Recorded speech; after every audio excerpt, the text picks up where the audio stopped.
Good morning, ladies, and welcome to the Menopause Lounge, the place where we can have a really nice, intimate, and honest discussion about menopause and learn how to manage it, learn how to thrive, learn how to share with others, and learn how to get what we need. So, today we're talking specifically about heavy periods or flooding, as it's also called, heavy bleeding, and what causes it, what can be done about it, and some of the other factors that you may not be considering when you are dealing with this life stage. And so, welcome. I'm really glad that you're here.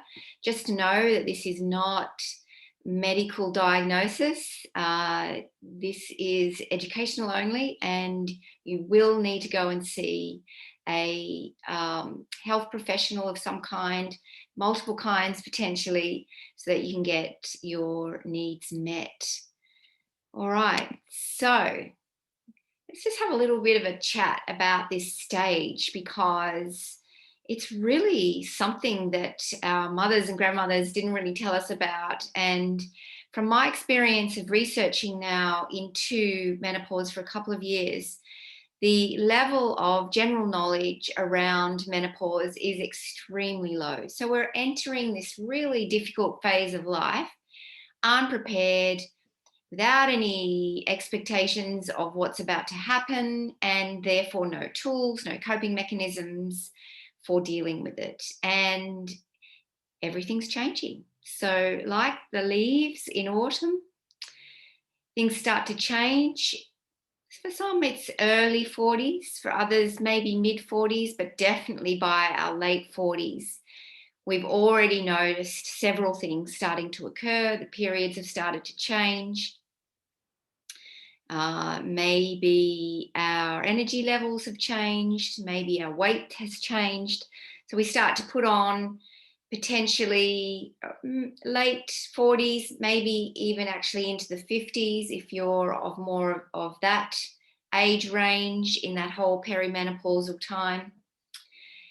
Weight starts to unexplainably go on. It is explainable, but we feel like nothing's changed, and yet we're gaining weight, and yet everything is changing.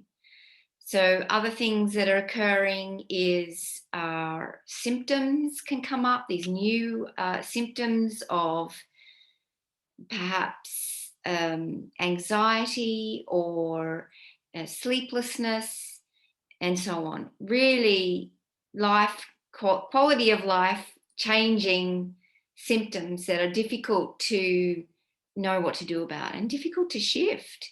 The moods can change. This is another really big part of it. The moods can definitely change, because if you think about us pre-puberty, so 9, 10, 11, something like that, and how we were natured then, and then we hit puberty, right? And in comes estrogen, in comes progesterone, in comes testosterone, all these hormones changing not only our bodies, which are changing quite dramatically, but changing our minds as well. And that can be a real challenge. So just checking that I'm recording here. Yes, great. So yes, and that can be a real challenge, of course. So we want our bodies back. We want our confidence back, and we want our energy back at this time. We want our mojo back. So wherever you are in the sort of mid 40s to mid 50s, maybe even a little bit beyond that, then you're having a reverse puberty. So all those changes I just mentioned are with puberty that are occurring, the mood changes. And if you think about it, suddenly we're interested in boys, suddenly we're very focused on our image and how we look, and being attractive to the opposite sex. and wanting to really connect with our peer group and find a boyfriend or a girlfriend or whatever that is. And so that is all hormonally driven. And at the other end, our reverse puberty, or like the Chinese like to call it, our second spring, all of those hormones are withdrawing, and our mood and our psychology is also changing. And that can be quite disconcerting and quite unsettling, so that we feel more likely to indulge in comfort foods. We feel more like the ground is rocky underneath us, and it affects our self-esteem and our confidence. And certainly, especially if you can't sleep properly, if you're not eating properly, if you're overeating, and maybe you're medicating yourself with alcohol or even medications, then the energy can take a real dive. And that just makes everything worse, doesn't it? We don't want to cook. We don't want to make any effort. We can't be bothered connecting with our partner. And that's another really big thing that happens around this time, is relationship stress.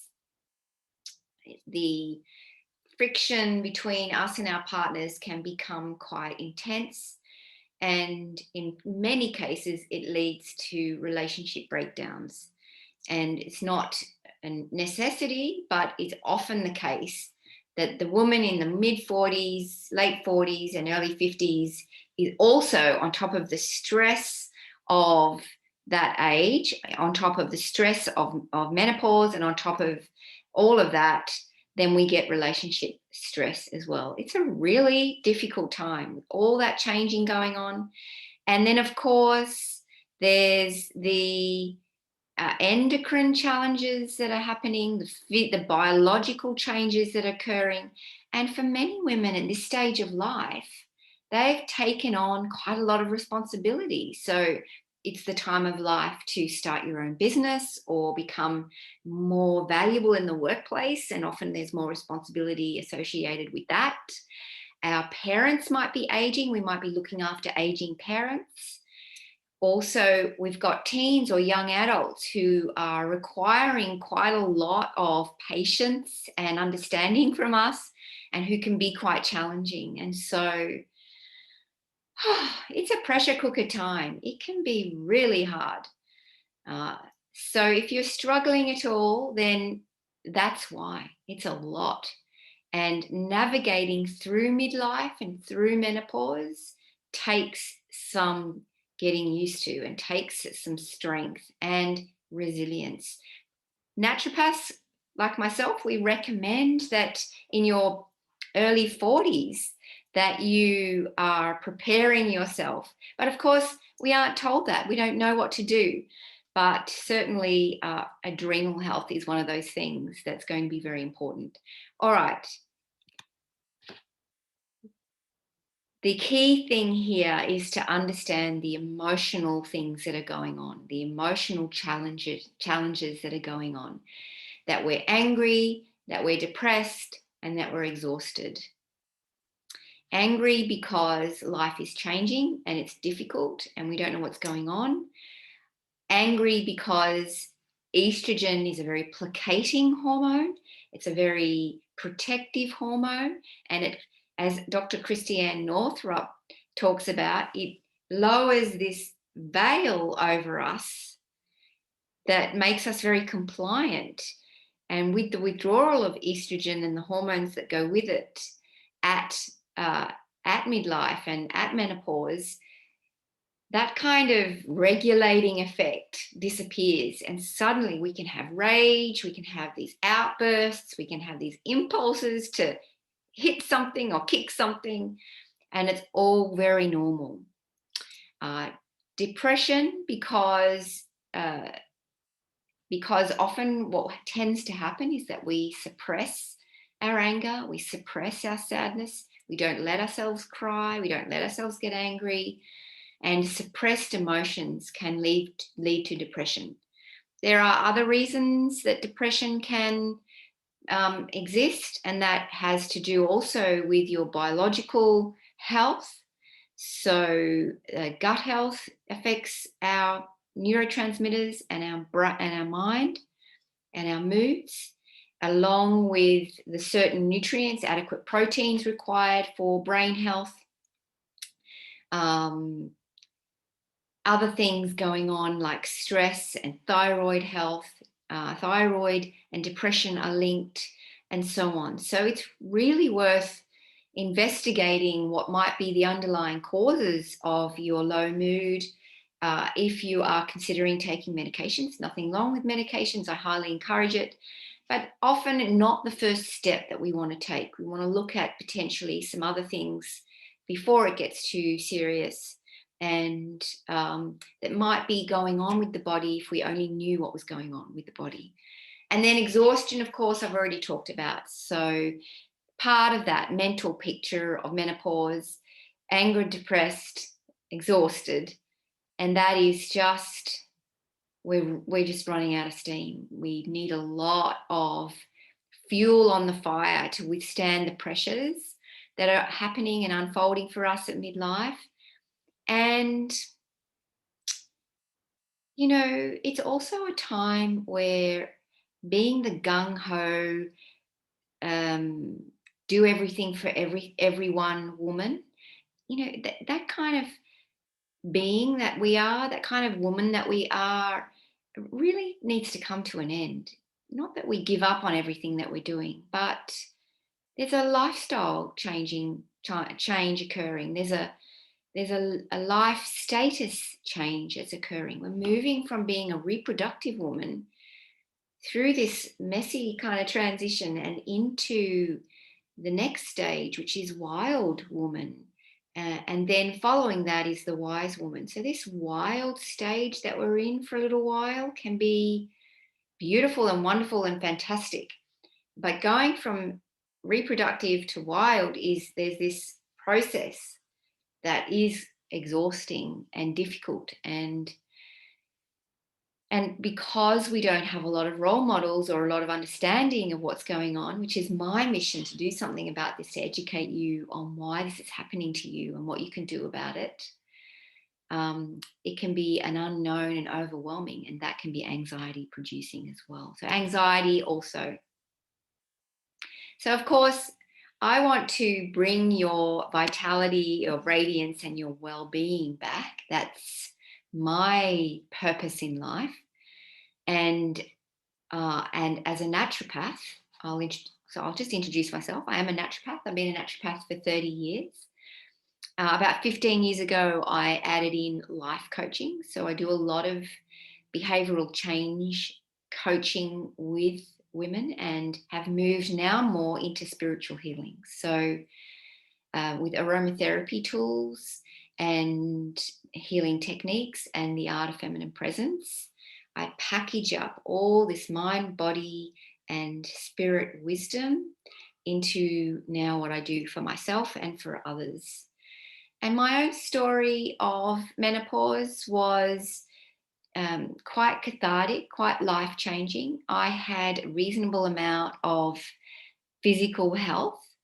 I was, in a busy executive position, and I was under a lot of pressure, but I exercised regularly. I was studying yoga. I became a yoga teacher through that process. And I wasn't meditating at that time, but I kind of took some time out for myself. I probably overate way more than I do now, which was my comfort. But even so, the psychological journey of menopause, I was not prepared for. There were all these things from the past that I hadn't completed, including having a family, buying a house, being in my own business. These things were incomplete for me in my mid-40s. And it was like this last gung-ho effort to get all this stuff sorted.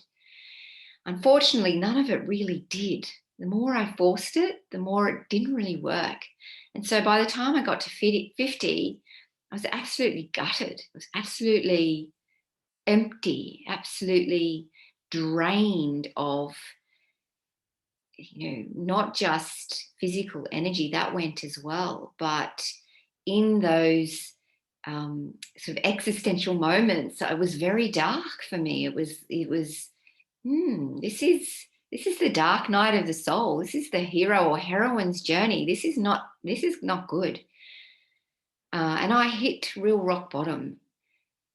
Fortunately, I handed myself over and started to follow some of the guidance that was in my life, and ended up in a few places where I started to get educated. That was the first step, to get educated in the wise and wild woman's ways, to learn about yin, to practice meditation, which I then started to do regularly, and to understand what it really meant to be a woman. So I realized that I'd been living kind of a male version of my life, or a masculine version of my life, which worked very well up to that point, so to speak. But actually, it didn't really. There was way much more that I was capable of that I didn't really get into, because I was busy achieving in the world and busy making money and those kinds of things. And so, yeah, so it was a wake up call, and as Dr. Christiane Northrup calls it, a mother of all wake up calls. And looking back now, I can see that I was really off track, and that my menopause derailed me. But derailed me in a really much better direction. And since then, I've left corporate, started my own business, come into naturopathic practice and life coaching practice. I have my own business now. I've lost weight. There's just so many wonderful things opening up, and that's not that long ago. So I'm just so thrilled and excited about what's possible. But I know maybe you aren't. Maybe you aren't feeling that great, and it's time for you to get educated yourself. So let me just check what I'm doing here. Thank you, everyone, for your comments. Yeah, so let's get educated. So the first thing I want to talk to you about, I do obviously want to talk to you about heavy periods, but there's a few things that I need to say that sets the scene, that differentiates what I'm talking about around menopause to what you'll hear from other menopause presenters, from the medical profession, from the stuff that you see typically just on Facebook or in Facebook groups. I want to share with you a much more positive message, but also a very holistic perspective. One of the things that people often say to me is that I have my approach and my perspective is very holistic, and they really love that, because they've seen this specialist and they've seen that expert and they've seen the naturopath and they've seen the acupuncturist, and nobody's really bringing that all into one thing, into you. That's you. And, with the experiences that I've had in my life, and having been in this industry, in this field, and the health and wellness industry for so long, it really doesn't stop at just the body. We are more than the body. So I'm going to talk to you a little bit about the multiple intelligences. So there are actually more than four, but the ones that I want to talk to you about today are the four intelligences. And the information that I'm specifically giving you here is based on the information by Stephen Covey. And some of you will know his book, The 7 Habits of Highly Effective People, and then his 8th habit, which is a separate book. And he talks about not just being intelligent in the intellectual sense, which is our IQ, which is what our culture really focuses on, and our culture really values. You go to university and you get a degree and you have a certificate and then a master's degree, and you're a doctor or a lawyer or an accountant or anything. And we deeply value this intellectual capability, and what it brings is status and reward. That's how we say in our culture that this is important. If you're a doctor, oh my goodness, it opens doors. You have you have a great income associated with it. You've got credibility and big houses and big cars potentially. And so that tells us in our culture that that's the thing that we greatly value, the freedom and the choices that come with success in that stream of intelligence. But unfortunately, it often leaves us very empty. And the menopausal transition, the midlife transition, can be the time where this comes home to roost. We feel like money isn't enough. We feel an emptiness about that. And we feel a meaninglessness perhaps about the work that we're doing for money. And so these questions arise, and they can be difficult questions to answer. They can be difficult questions even to hold in our space. And so what opens up is the other intelligences, where we start to recognize, how physically intelligent am I? Having a look at our weight, having a look at our menstrual cycle, having a look at our fitness level, having a look at our how many medications we're on, how often we're at the doctor for complaints, what our insulin is doing, and so on. This is an indication of our level of physical intelligence, our PQ. Our PQ is a quotient that measures how well we take care of our physical bodies. It corresponds, of course, then with the diet. How well are we eating? How educated and well informed are we about what to eat? You can't rely on what's on the TV, what's in Facebook groups, and what your personal trainer tells you. There's so much misinformation out there. There is so many hidden agendas. What's advertised on TV has a profit agenda. Is that actually healthy? How do you know?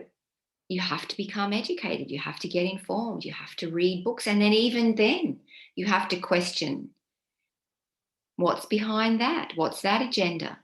So we know that in order to have critical thinking, we have to become informed. Same with fitness. Fitness when you're in your 20s is not the same as fitness in your 40s, and particularly not the same as fitness in your 50s. You can't do the same thing and expect the same result. It doesn't work like that. And so how are we taking care of our physical bodies?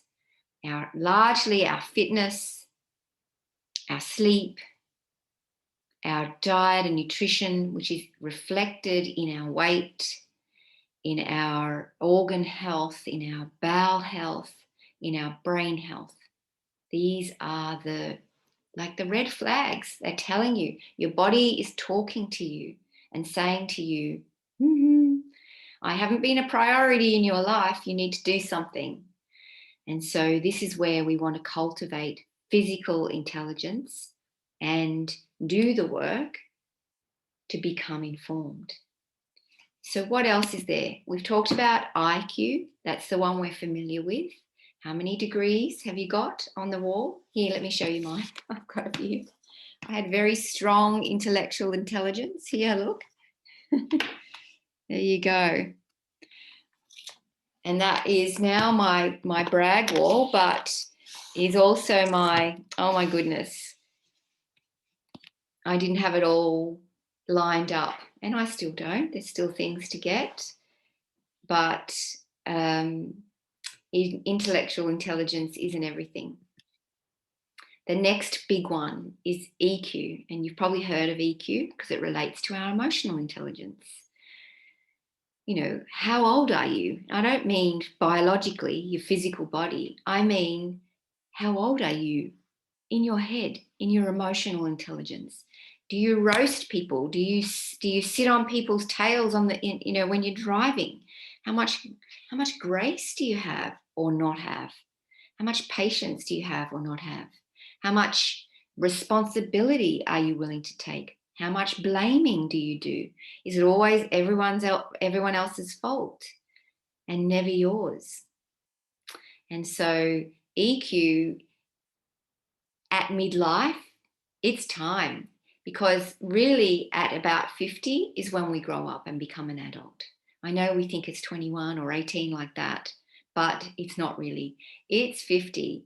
With all the rest of the time beforehand has been practice, it's been making babies, it's been, getting degrees, it's all this kind of stuff, but it really comes home to roost at 50. And if you don't have physical intelligence, how you'll know, emotional intelligence, how you'll know, you'll be stressed. You might be depressed. You might be angry all the time. You might be in conflict. You might be separating because you can't resolve differences. You might be breaking up in a business. You might be fighting with your boss. These are uncomfortable things to experience, but they're also telling us there's conflict and that we need to grow up emotionally. We need to cultivate emotional intelligence. And that isn't easy either. My experience is you have to work with someone. You have to do, retreats. You have to work with a coach. You have to, reading books will help give you knowledge, but the actual implementation of that and working through the blockages and working through the issues that hold you back as a 12-year-old or 5-year-old or whatever it is, wherever you got stuck in your emotional development, you really need to work with someone. All right. And the last one I want to talk to you about is spiritual intelligence. Spiritual intelligence corresponds to a few things. It's not just religion and our belief in a higher power. It's our appreciation of the finer things in life, a love of music, an appreciation of art, sunsets, connections, human connections, intimacy, tenderness, perhaps a little bit of grace here as well. Words and appreciation of words, maybe fine wine, fine foods, the quality of the food that you're eating, not just that it's fuel, but that it has a lovely texture, a lovely flavor, that it nourishes and sustains you. Yeah, that overlaps a little bit with physical intelligence, but it's a real sense of pleasure and joy that we access here with spiritual intelligence. And that really comes down to our beliefs and what we've cultivated over our lifetimes our understanding, I suppose, of those higher things. And yes, a connection with our higher power source, our God, the God of our choice, the God of our, the source of our choice, the universe, whatever you would like to name it.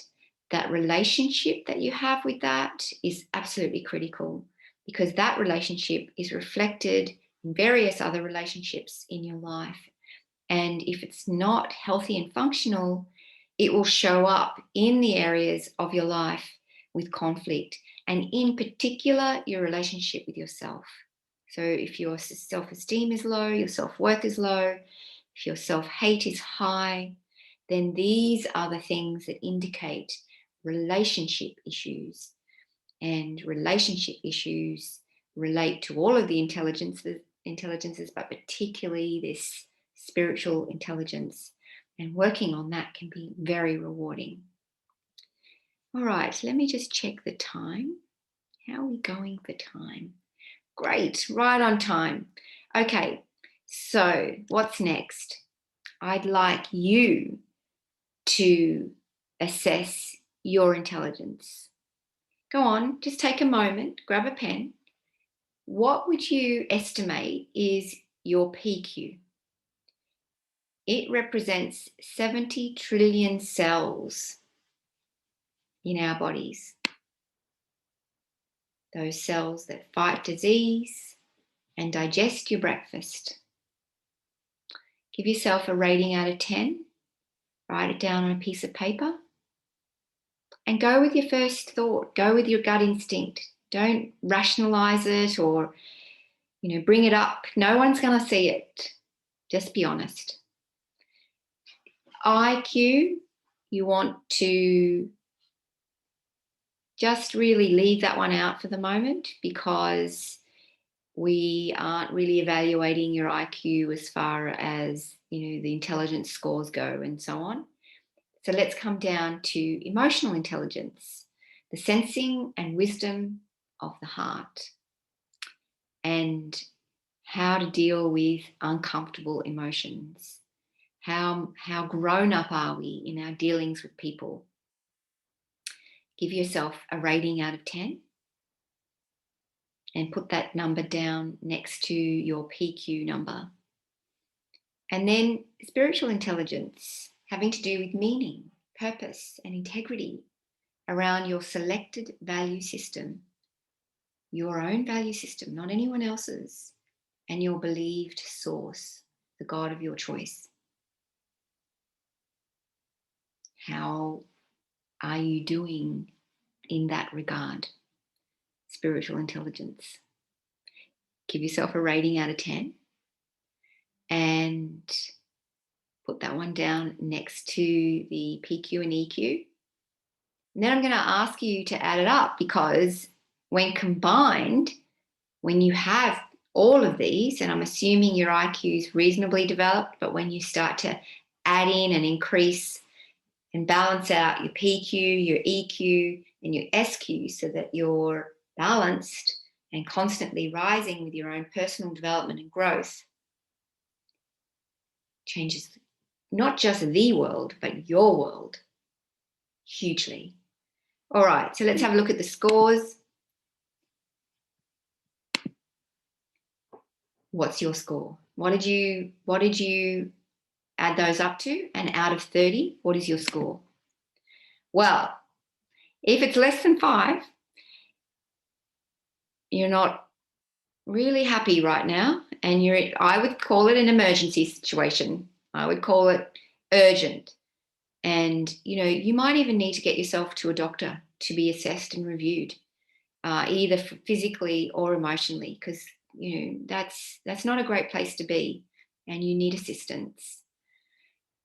Less than or greater than 25.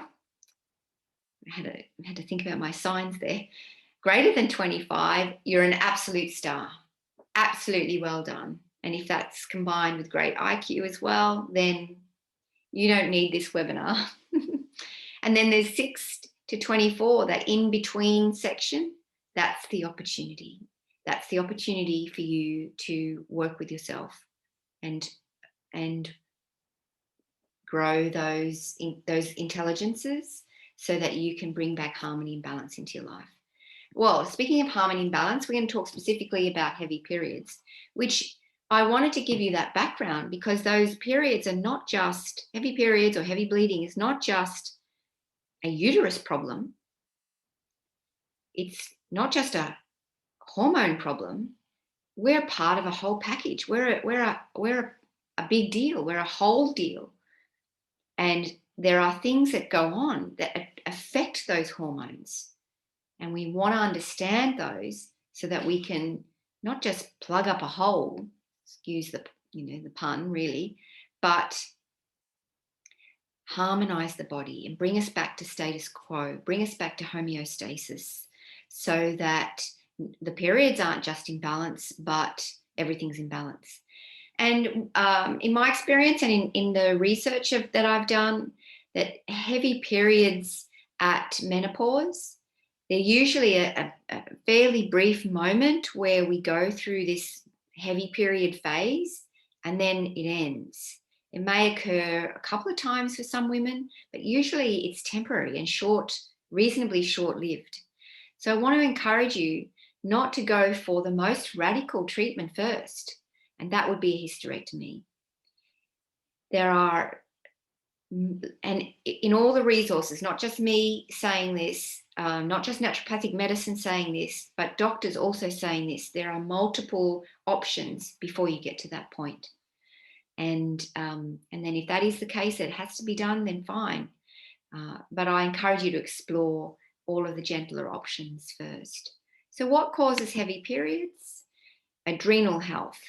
So adrenals are where our adrenaline comes from and is impacted. They are impacted by stress.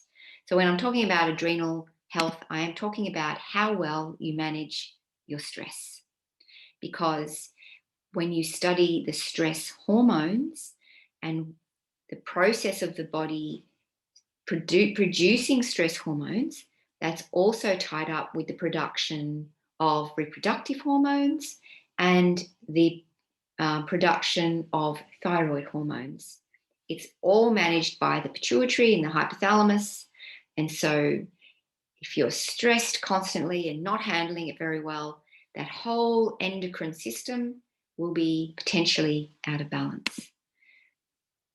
Nutrient deficiencies definitely create heavy periods. We know, for example, iron deficiency predisposes us to extra bleeding. Isn't that ironic? Why that happens, I'm not quite sure. But at the very least, iron can be potentially dangerously low. And of course, we know low iron is associated with fatigue. But there are many other nutrients that are important for healthy, harmonious hormones and normal periods. For example, you need sufficient fat to produce the cortisol, to produce the steroidal hormones. You need adequate fat, the right kind of fats. And you need magnesium, and you need B vitamins, and you need vitamin C, and because all of these things has cofactors, and the thyroid needs iodine, selenium, and zinc. So a nourishing diet is absolutely essential. What is that? Well, we're not going into that today, but I will tell you that most of what's out there is rubbish. Most of what's out there is myths and misinformation that will not support a healthy hormonal and endocrine system. Low thyroid function I've mentioned. It is impacted by both those things we've already talked about, poorly managed stress and deficiencies, and is very common in late 40s and early 50s. Low thyroid function, of course, causes weight gain, it causes high cholesterol, it causes depression, it causes constipation, and treating all of those things individually isn't very intelligent. A lack of exercise. Well, as we know, exercise has multiple benefits, including stress management. But the opening of the hips, in yoga, when you do the hip opening exercises, that's really important for allowing chi and energy into the pelvic area, which is essential for adequate blood flow, which is essential for nutrients to come into those areas and waste to be removed. So that area of the body can become very congested, what we call pelvic congestion, stagnant, and that will contribute to fibroids, that will contribute to period pain, and will contribute to constipation and gut issues. So exercise, even just gentle hip opening exercises, critical part of the treatment plan. Hormonal imbalances. So one of the key things here is poor liver function, contributing to excess estrogen, so estrogen dominance. When we have too much estrogen, our progesterone can be relatively too low in comparison or in relationship to that. And low progesterone causes sleeplessness, it causes mood issues, it can cause heavy periods. High progesterone can also cause heavy periods because both the progesterone and the estrogen are responsible for the building up of the tissue in the uterus that should be shared each month. And if it's not, you're in trouble. So hormone balance is important. Fibroids I've mentioned, and that's that relates to that whole in being out of balance nutritionally and stress management wise as well. Adenomyosis is another reason for heavy periods. Cancer can also be a part of that. And that's why before you do anything, you have to have, I highly recommend anyway, a proper thorough examination and checkup. Have your 50 years checkup with a really good sympathetic doctor and get everything checked out. At the very least, you'll catch something early, but also you'll go into any natural or alternative treatments knowing that that's been ruled out. Low iron, I've also mentioned. All right, leaking energy. So those things we've just been through are really around our physical well-being, our biology, and the things that impact that. But heavy periods also have a metaphoric meaning, an emotional, spiritual meaning, and it's something worth looking into as well. And I always bring this into my treatment plans, which I'm just going to share with you a little bit in a minute, that we have to consider who we are as beings and what's going on in our world and in our lives, and what we're doing to ourselves that's not working as part of the picture. So just check my notes here. One of the questions that we ask for women who have heavy bleeding and flooding is, are you leaking your lifeblood? Very metaphoric there, you see. Are you in a dead-end job that's going nowhere and your energy is leaking out into that job? Are you in a dead-end relationship that's going nowhere and are you leaking your energy into that? Are you fully meeting everyone else's needs and not meeting your own? So questions around this, also very important at this stage of life, because we are really being encouraged out of that. We're becoming more important in our own lives, and the time and attention is really required for us to move healthily into the next stages. All right, so just take a breath for a moment. That's a lot. So what's it worth to you to get that handled? What's it worth to you to feel great again? What's it worth to you not to be stuck in your house or your bathroom for 2 days a month?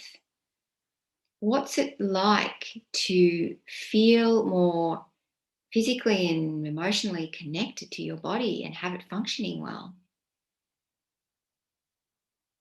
It's worth a lot. I don't even know if you can put a dollar value on it. If you can, great. What's it worth? $10,000, $20,000 to have your health back?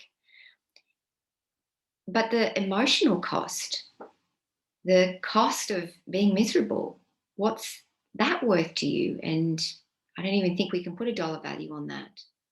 So I want you to think about that, because getting started on doing something for yourself in this area has enormous rewards, has enormous benefits, and sets you up well for the next 30 or 40 years of your life. So allow me to show you where to start. My program starts with the investigation phase. So if you're wanting to get the guidance that you need to find out what's really going on and take the right actions and stop wasting the money on the wrong actions, then this will be absolutely fantastic for you. So there's 4 sessions in the investigation phase over 4 weeks. Each one's 1 to 1.5 hours, very intense, where we get to know each other, and I particularly get to know you. Session 1 is the case history and getting to know each other. Session 2 is testing. Session 3 is testing.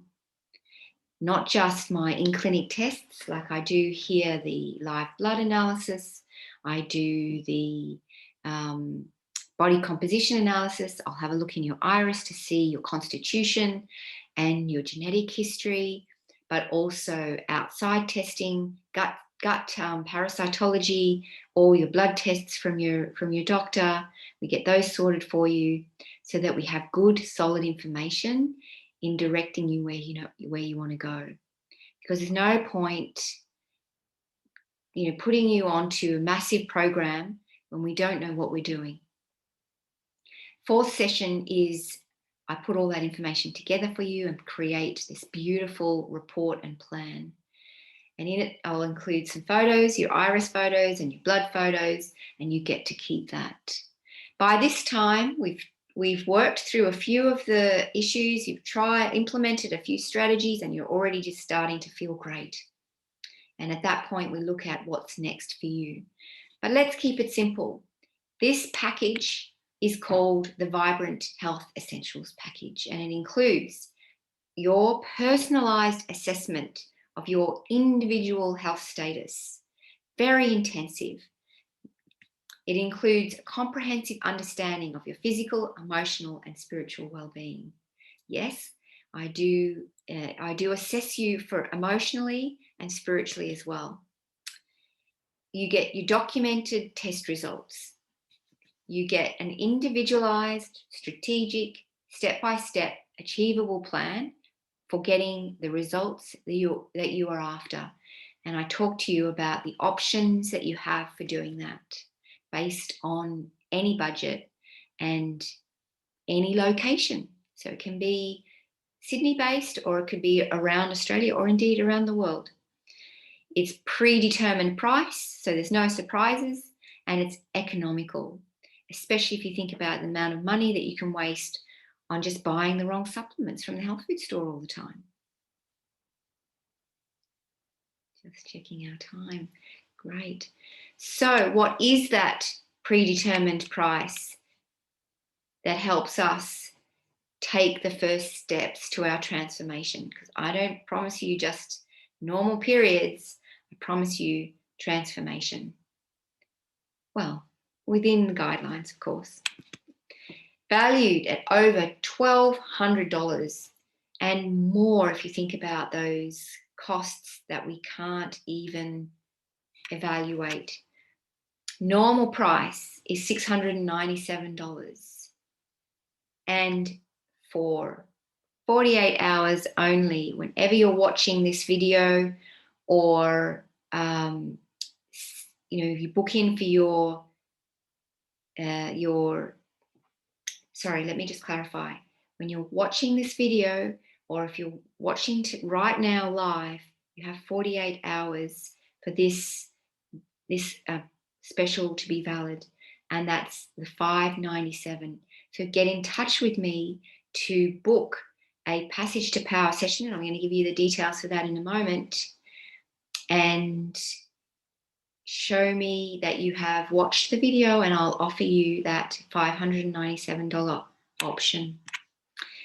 Book your Passage to Power session by 6 p.m. today for an additional bonus. For those of you watching right now, live with me, I want to offer you an even amazinger bonus. And what that is a $100 gift voucher for an additional treatment of an energy work, which can be done remotely, body work, which can't be done remotely, and my upcoming retreats, which you might want to fly into or visit Sydney for if you aren't here already. So you get your camera out, take a photo. It's the website, my website, qwomen.com.au, bookings. So just remember Q Women, Queen Women, qwoman.com.au. Go to bookings or click this link directly, and you'll go to the booking page and book your Passage to Power complimentary session, and we'll discuss the options for you. All right, I've got a couple of minutes. Just let me show you a few images of the assessment tools that I have to show you. As you're thinking about, will I, won't I? My suggestion is now's not the time to make that decision. Book your discovery session, your Passage to Power session, get more information, allow me to evaluate where you're at, because we may not be a match, and then make the decision whether you want to work with me or not. All right. Okay, so here's a blue iris. You can see with white here along the outer edge. You can see white along the autonomic nerve wreath here, You can see grey here on the inside. All of that means something. All of that indicates an issue with acidity, perhaps too much acidity in the knees and the joints, and insufficient acidity in the digestive area. Also, a overstimulated nervous system.